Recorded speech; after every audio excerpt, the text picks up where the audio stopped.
დავიწყე 15 წლის ასაკში ჭიდაობა, ეხლა ვარ 19 წლის.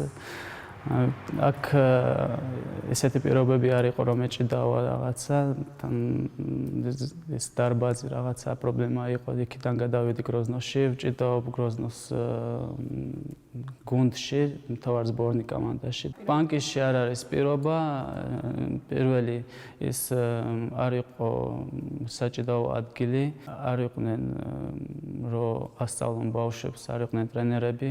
ჩემთვის ჭიდაობა ჩემი ცხოვრებაში თავარი ჭიდაობა ჩემთვის არის. ესეთი ჩემი ოცნება იყო ჭიდაობა. ბანკისიდან ხალხი მაინც ცოტა შეზღუდული არის, რომ გახვიდე პირველ ადგილი რამე. იქიდან რომ შედეგი გააკეთო მაინც. ჩეჩნეთში რო წავედი, იქ პრობლემები ის იყო საქართველოს მოქალაქე რო ვარ, პირველი პრობლემა ის იყო წინსვლა, პირველად გამიჭირდა შედეგის გაკეთება. მე მოქალაქეობა რა ავიღე, უკვე პრობლემა არ იყო. გარდა ჭიდაობისა, ის კიდე ის არის ბრძოლა წესების გარეშე, კაც ჩხუბობ. ეხლა სწავლობ კიდე გროზნოში.